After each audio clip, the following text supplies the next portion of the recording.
So I'm going to move my whole piece of paper over.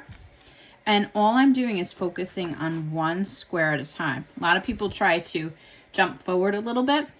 Not me, I'm focusing on one square. In the top left square in my printout, I'm going to redraw in the top left square of my hand drawing. And I kind of look at where things are located just on the square. So for example, there's this kind of curving triangle line that literally comes out of the corner of the square. So I'm going to redraw that very lightly, coming out from the corner. And see how I'm kind of adjusting on the fly? And I'm using my pencil. And I'm just going to redraw one at a time. This second one, I would say it's not quite in the middle here. I tend to like think about where the middle of each edge of the square would be. So it's not quite in the middle. It's over a little bit more and it's slightly shorter than the other one. And you literally go one square at a time. Now down to the next one. Try not to think about what you're drawing. I know it's easy to kind of identify this is a horn, but just instead think of it as a line or a shape and try to figure out again, where do they touch the edge of the square? So I'm not even necessarily drawing my whole horn right here. What I'm doing is I'm first looking at where it touches the square. You can even see I'm making like little dots. And then I'm kind of drawing up at the same angles. This comes down.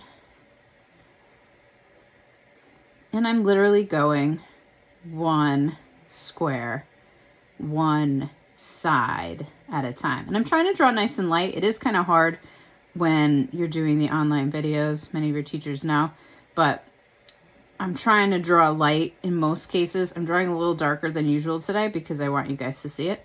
But we're going line by line by line, box by box by box. Next one down.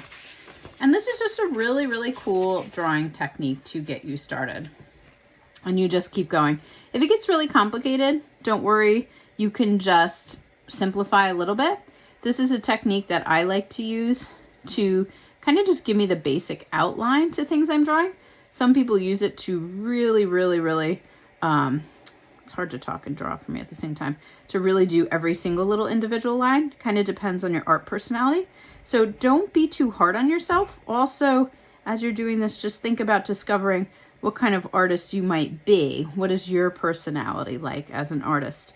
So this is kind of a self-discovery as well. And I'm just going through line by line by line.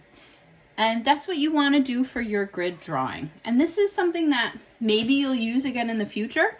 For some of you, you might use it all the time. For some of you, you might just use it to give you basic senses of where things are. Sometimes if I'm in a pinch, what I'll do is I will print out something from the, from the computer that I want to draw.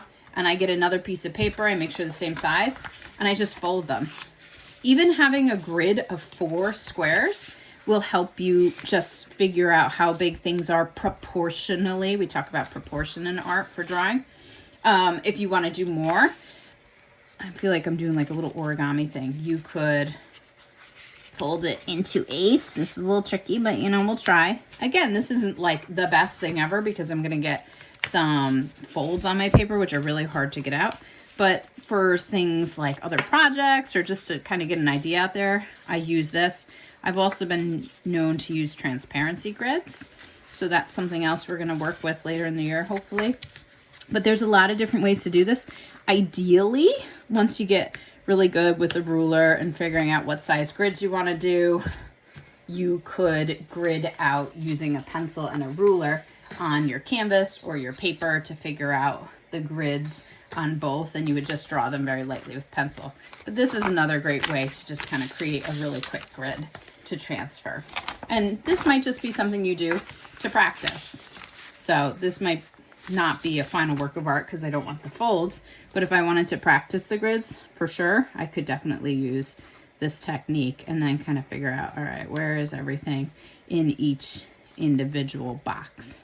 So this is a drawing technique called the grid. I hope this is something that you are excited about. I hope it's something that you want to work with again.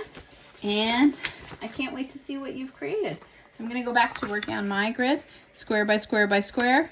Sometimes, I know this is kind of crazy, but if you're struggling with this, turn it upside down because then your brain isn't trying to recognize what you're drawing, and just cover up every single thing except for that one square that you're working on. So that's another little trick. And just go square by square by square and draw it. And the cool thing is when you're all done, then you could start to add a lot more detail if you want.